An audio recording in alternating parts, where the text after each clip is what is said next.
Hello again. I hope you're having a fantastic start to the new week.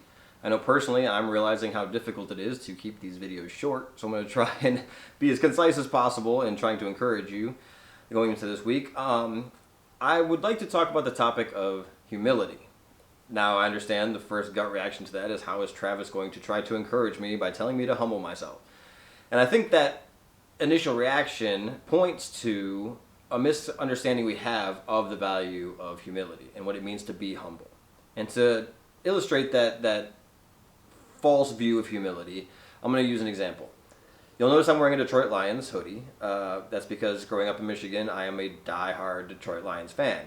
And naturally, as a kid, I was a big Barry Sanders fan, arguably the greatest running back of all time. And while he was a great talent on the field, I always admired his character. And particularly, my dad would always rave about how humble he was and how much humility he showed in his play. And what he meant by that was that when Barry would score or have a huge play, instead of showboating and pointing to the name on his back and doing all the theatrics, he would just take the ball, give it to the ref, go back to the huddle. And my dad always just raved about how it was like this working man's attitude, and he's just doing his job, earning his paycheck, and on to the next one. Well, I think there's truth to that. I think there are some divas in sports that think it's all about them, and they want the clout, and they want to point at themselves all the time, and there is a need to humble themselves. I think there can be a detriment in how we talk about humility in that context. And for me personally, growing up, I always equated celebration as pride or arrogance because of that, right? And to be humble meant I could never celebrate myself. And I think that a lot of us have that same view of humility, that it means to lower yourself or to not take credit or to, just shy away from any kind of praise. And I think that can be unhealthy. I think that can hurt our esteem. I think it can downplay some of the actual real efforts we put in.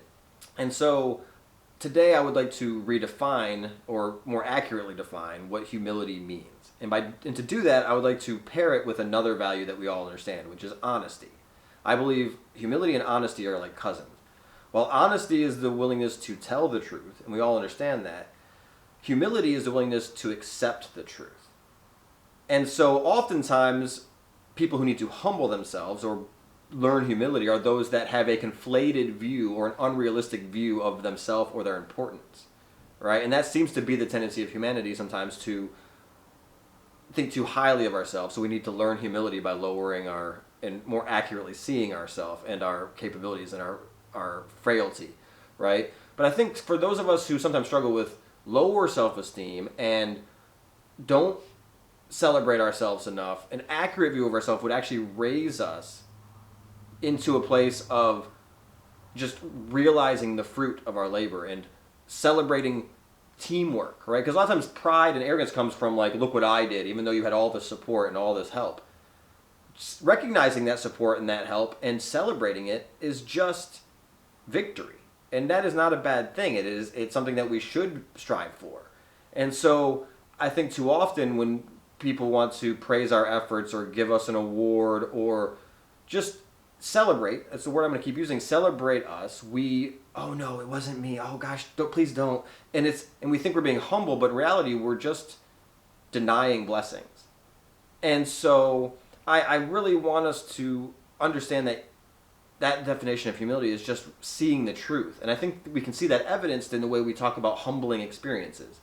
Whether that's serving in a soup kitchen or going on a missions trip to another country, and we see people that might have less than we do, or we encounter somebody who's going through an illness, and and we're like, wow, that's really hard, and we call them humbling experiences. Well, because the real reality of that is those situations are making us face the truth of our own station.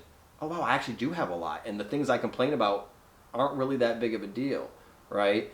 And in reality, that's showing us that we're actually better off than we realize, and we sometimes complain and view ourselves as worse off than we actually are. And so humbling experiences is actually reminding us of how well we're doing or how lucky we are.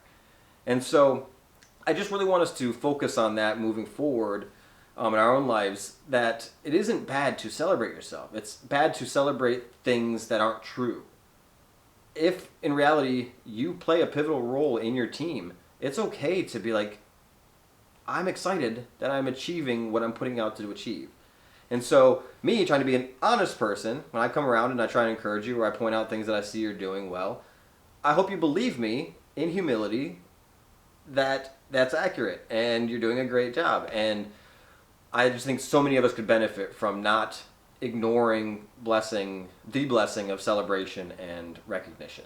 So stay humble, and I'll see you around. Hope you have a great week and a great February. Thank you.